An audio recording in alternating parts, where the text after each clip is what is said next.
The gas giant Jupiter loomed massive in the observation deck's viewport, its swirling storms casting ever-changing shadows across the bridge of the ISS Hyperion.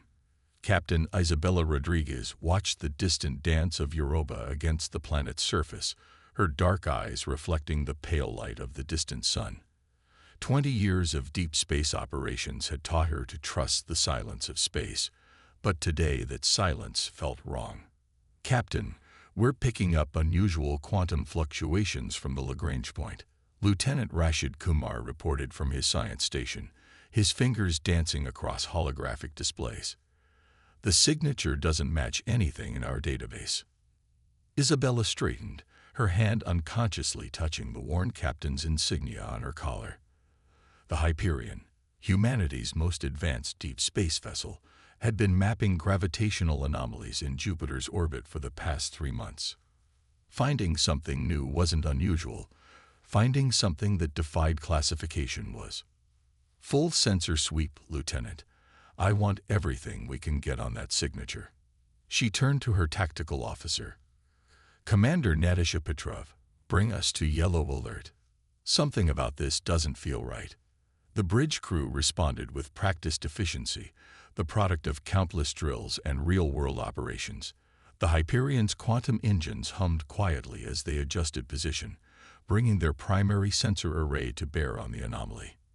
"Captain," Kumar's voice carried an edge of concern, "the quantum signature is growing. It's organizing itself." Before Isabella could respond, space itself seemed to tear apart before them. A massive portal of swirling energy materialized, its edges crackling with impossible colors. Through this breach in reality emerged vessels that dwarfed the Hyperion, their hulls composed of a material that seemed to drink in light rather than reflect it. "Battle stations," Isabella's command cut through the stunned silence. "Shields up, power to weapon systems. Get me Earth command on quantum comm, priority channel Alpha." The alien vessels moved with impossible grace, arranging themselves in a formation that spoke of countless military engagements. These weren't explorers or diplomats. They were warriors, and humanity had just become their target. The main view screen flickered to life without any input from the crew. A being appeared, its form challenging human comprehension. Multiple eyes arranged in geometric patterns adorned what might have been a face, while its skin rippled with colors that shouldn't exist in nature. Species of Sol, the creature's thoughts invaded their minds directly, bypassing all communication systems. "We are the Chorix Empire. Your quantum experiments have drawn our attention. You meddle with forces beyond your comprehension, threatening the stability of space-time itself. Surrender your vessel and prepare for systematic evaluation of your species." Isabella stood, her voice steady despite the fear churning in her gut. "This is Captain Isabella Rodriguez of the International Spaceship Hyperion. We mean no harm. If our research concerns you, we're willing to discuss."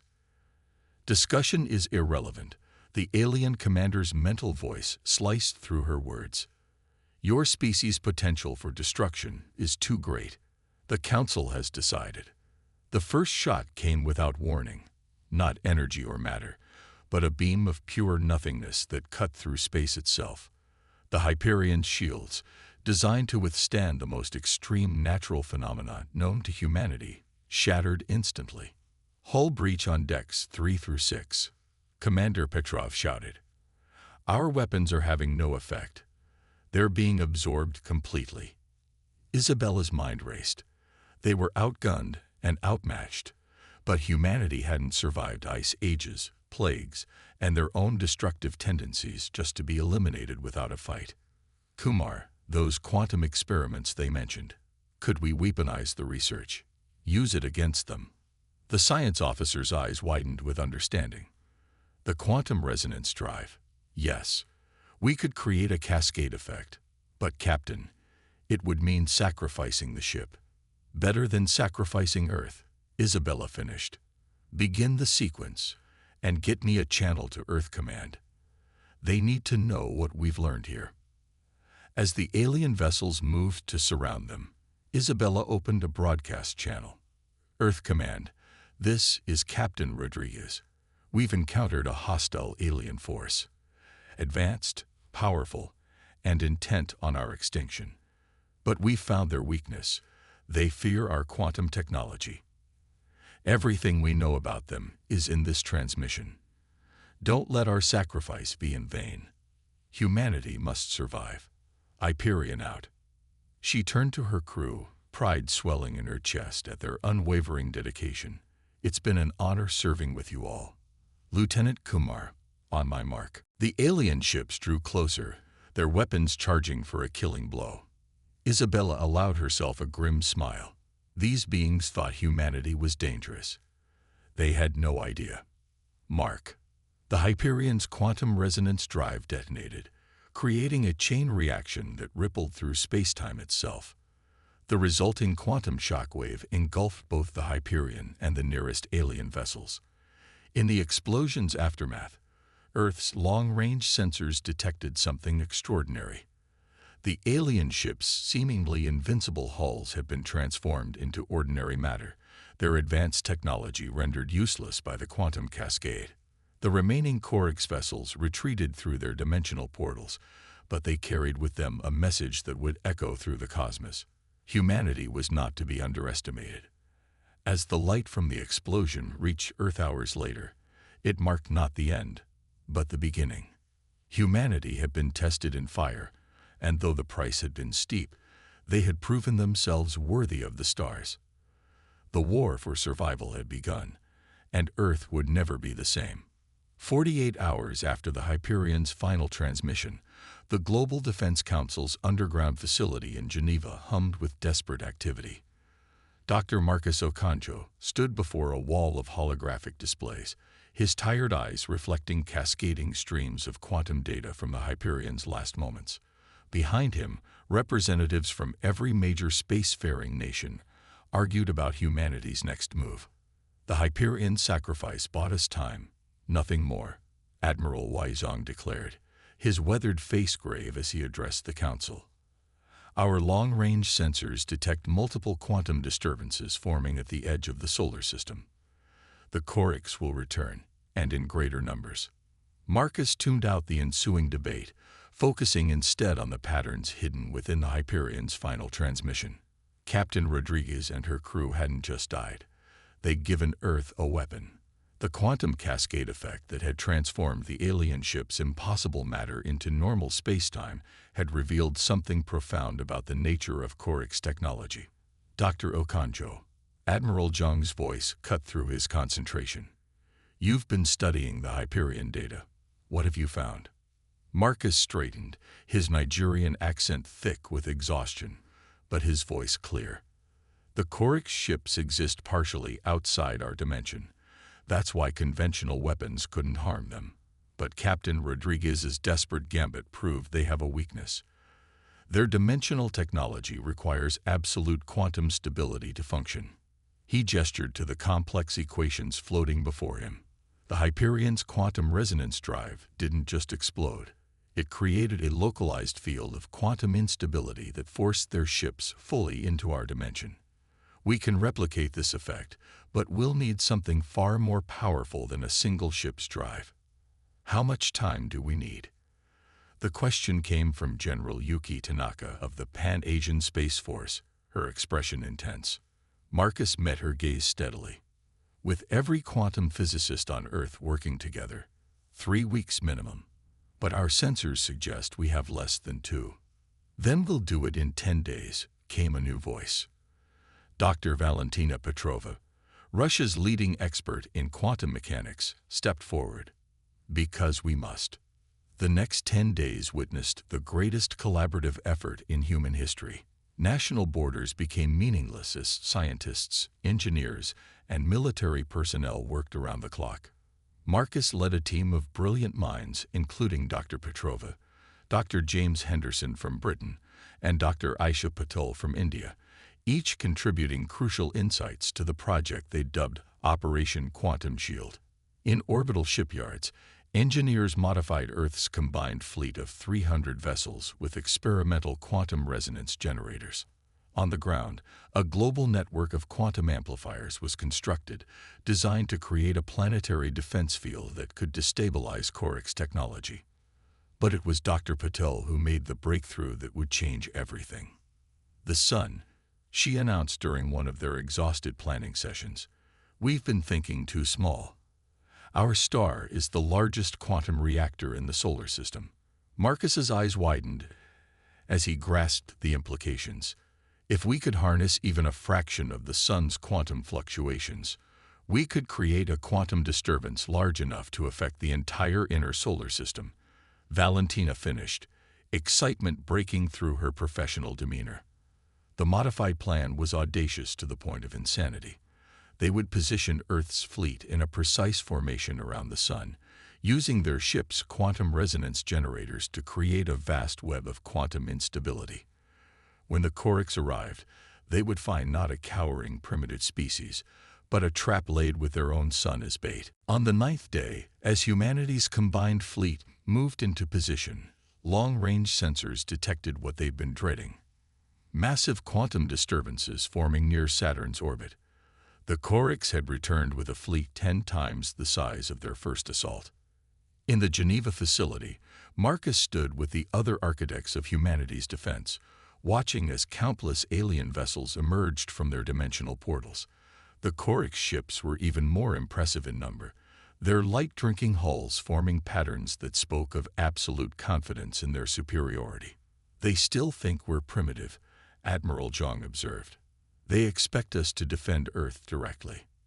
"Then let's show them how primitive we can be," General Tanaka replied, a fierce grin on her face. "Dr. Okanjo, commence Operation Quantum Shield." Marcus took a deep breath and initiated the sequence they'd spent days perfecting. Across the solar system, 300 human vessels activated their quantum resonance generators in perfect synchronization. The sun's natural quantum fluctuations, amplified and focused by their technology, began to create a web of quantum instability that spread outward through space. The Coric's fleet, advancing with the same geometric precision they'd shown at Jupiter, didn't realize their danger until it was too late. As they crossed the threshold of Mars' orbit, their dimensional technology began to fail. Ships designed to exist between realities were suddenly forced fully into normal spacetime.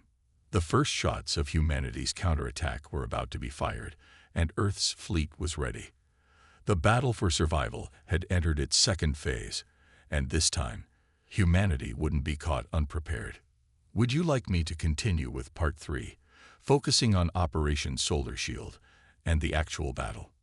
Admiral Helena Volkov stood on the bridge of the ESS Prometheus, Earth's newest flagship, watching as the quantum web shimmed invisible patterns across space. Behind her fleet of 300 ships, the sun blazed like humanity's own battle standard, its quantum fluctuations now serving as both shield and sword. "Multiple dimensional breaches collapsing," reported Commander Jackson from Tactical. "Coric's fleet emerging into normal space. Count is over 3,000 vessels." Helena's expression remained steady despite the overwhelming odds. 20 years in the Russian Space Force, followed by her appointment as Supreme Commander of Earth's combined fleet, had taught her that numbers alone didn't determine victory. "All ships maintain formation," she ordered across the fleet-wide channel. "Remember your training. We are the line between Earth and extinction. We will not break." The Coric ships, forced into normal space by the quantum disruption field, were attempting to reorganize. Their previously perfect formation showed signs of confusion. Clearly, they had never faced an enemy capable of disrupting their dimensional technology. "They're transmitting," Communications Officer Fatima Rahman announced, her hand steady on her console despite the tension. The main view screen activated, revealing the same type of being that had confronted the Hyperion. This one's geometric pattern of eyes spoke of even higher rank, its skin shifting through impossible colors as it regarded them. Insignificant creatures, the being's thoughts thundered through their minds. "Your primitive attempt to trap us will fail. Your species' elimination is necessary for the stability of spacetime itself." Helena stood, her tall frame radiating authority. "This is Admiral Helena Volkov of the Earth Defense Fleet. You attacked our ship without provocation. You threatened our species with extinction. If anyone here threatens the stability of spacetime, it's an empire that hides between dimensions to prey on developing civilizations." The alien commander's colors shifted to deep crimson. "You understand nothing. Your quantum experiments showed us exactly who you are." Helena interrupted. "You're not protectors of spacetime. You're afraid. Afraid that other species might develop technology to challenge your dominance. Well, congratulations. You've created exactly what you feared most." She cut the transmission with a gesture. "All ships, battle formations. Execute Operation Solar Shield." The human fleet split into their practiced formations, each ship's quantum resonance generator perfectly calibrated to maintain the web of instability while their conventional weapons powered up. This was the moment they'd trained for. The difference was, now they were fighting for the survival of their species. The Chorix, denied their dimensional advantages, launched their first assault. Beams of concentrated darkness lanced out toward the human fleet, but this time they met prepared defenses. The quantum disruption field forced their weapons to operate in normal spacetime, where they could be countered. "Return fire," Helena commanded. "All ships, implement targeting solutions." Humanity's response was devastating. Railguns accelerated projectiles to near-light speed, while plasma torpedoes and energy weapons struck with pinpoint accuracy. The Chorix ships, designed to rely on their dimensional technology, proved surprisingly vulnerable when forced to fight in normal space. But the aliens' superior numbers began to tell. Several Earth ships exploded under concentrated fire, their crews' sacrifices adding to the growing cost of humanity's defense. "Admiral," Dr. Patel's voice came through from the Geneva Command Center. "The quantum web is holding, but we're detecting adaptation in their technology. They're attempting to compensate." Helena had expected this. The Chorix hadn't built their empire by being inflexible. "Initiate Phase 2, she ordered. "All ships, execute Pattern Omega." The human fleet began an intricate dance, their formations shifting in ways that would have seemed chaotic to ancient naval commanders. But there was purpose in their movement. They were adjusting the quantum web, creating zones of intense instability that herded the Chorix fleet into prepared killing zones. "Enemy fleet is dividing," Jackson reported. "They're trying to find weak points in the web." "Let them try," Helena replied. "Activate the solar quantum taps." This was the true genius of their plan. The quantum resonance generators on each ship now synchronized with massive solar collectors they'd positioned around the sun. The star's natural quantum fluctuations, already being used to maintain the disruption field, were about to become something more. Streams of quantum-entangled plasma erupted from the solar collectors, guided by the human fleet's carefully orchestrated movements. Where this plasma met the zones of quantum instability, space itself seemed to shudder. The effect on the Chorix fleet was catastrophic. Ships caught in these quantum plasma storms found their matter state fluctuating uncontrollably. Some simply ceased to exist, their matter converted to energy in spectacular bursts of light. Others seemed to age thousands of years in seconds, their advanced hulls crumbling to dust. "Enemy fleet is attempting to retreat," Jackson announced, a note of triumph in his voice. "Their dimensional drives are failing faster than they can adapt." Helena watched as the mighty Chorix armada, which had arrived expecting an easy conquest, began to dissolve under humanity's desperate but brilliant defense. The battle wasn't over. Hundreds of alien ships remained operational, and the quantum web couldn't be maintained indefinitely. But for the first time, victory seemed possible. "All ships, press the advantage," she commanded. "Humanity doesn't just survive today. We show the galaxy that we will never bow to tyranny, no matter how advanced the tyrant may be." The battle for Earth had reached its turning point, but its ultimate cost, and its far-reaching consequences for humanity's place in the cosmos, remained to be determined. The battle entered its third hour as the space around Earth's sun blazed with quantum fire. Admiral Volkov's strategy had worked better than anyone dared hope, but the Koriks were far from defeated. Their remaining ships, still numbering in the hundreds, had begun to adapt to the quantum disruption field, their hulls shifting to compensate for the solar plasma storms. "Admiral," Commander Jackson's voice carried urgent warning. "Enemy ships are concentrating their fire on the solar collectors." Helena watched as several of the massive quantum tap stations exploded under concentrated Korik's fire. The quantum web flickered, its stability compromised. "Route emergency power to the remaining collectors. We cannot lose the quantum field." "Ma'am," Fatima called from communications, priority transmission from Geneva Command. Dr. Marcus Okonjo's hologram appeared on the bridge, his expression grave but determined. "Admiral, we've detected a critical problem. The quantum web is creating unexpected reactions within the sun's core. If we maintain the current configuration for another 30 minutes, we risk triggering a solar event that could devastate the inner solar system." Helena's mind raced through the implications. They had the Koriks on the defensive, but at what cost? Can we modify the web? Reduce its intensity? "No," Marcus replied. "But we might be able to use this to our advantage. The solar instability. We could channel it. Create a controlled quantum nova that would clear the entire system of Korik ships. But we'd need to sacrifice the fleet to generate enough control." A heavy silence fell over the bridge. The plan was clear. Use their ships as quantum-focusing arrays to direct the building's solar eruption. It would destroy the Korik's fleet completely, but the cost would be every human vessel in range. "How many ships would we need to maintain control?" Helena asked. "The Arcturus Coalition is requesting our help," Marcus continued, scrolling through diplomatic messages.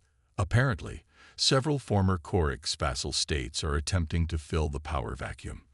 They're worried about another empire rising from the ashes." "Then they're looking in the wrong direction," came a new voice. General Tanaka entered the chamber, now wearing the insignia of Earth's new stellar defense force. "Our deep space sensors detected something interesting near the galactic core. It seems not all Korik ships were in our system during the nova." Aisha felt a chill despite the room's comfortable temperature. "They're regrouping." "No." Tanaka's expression was grim but satisfied. "They're fighting among themselves. The loss of their main fleet and the exposure of their dimensional technology's weakness has fractured their empire. Multiple factions are vying for control, which gives us an opportunity," Marcus added, pulling up a galactic map dotted with political boundaries and power centers. "The younger races look to us now, not just for protection, but for leadership. We've proven we'll sacrifice everything to resist tyranny. That means something out there." Aisha moved to the memorial wall, her fingers tracing the etched names. "And what would they think of us becoming the very thing they died fighting against?" "Not an empire," Tanaka corrected. "An alliance. Equal partners united against anyone who would threaten freedom among the stars. We've already received membership requests from 32 civilizations." The chamber's doors opened again, admitting a delegation of beings that would have seemed impossible a year ago. The Centauri, tall and ethereal with their crystalline bodies. The Arcturus representatives, existing partially as fields of pure energy. Even a former Korik subject race, their geometric eyes now expressing hope rather than threat. Director Patel. The Centauri ambassador's thoughts touched their minds gently, nothing like the Korik's brutal telepathic invasion. "We are ready to begin the alliance discussions." Aisha straightened, feeling the weight of the moment. Humanity had entered the galactic stage through fire and sacrifice. Now they had the chance to build something unprecedented, a true interstellar democracy, where technological advancement served freedom rather than oppression. "Before we begin," she said, "I want you all to understand something." She gestured to the memorial wall. "These names represent who we are. We'll trade, we'll share technology, we'll build this alliance together. But we will never forget what it costs to maintain freedom among the stars. Every ship we build, every advancement we make, will honor their sacrifice.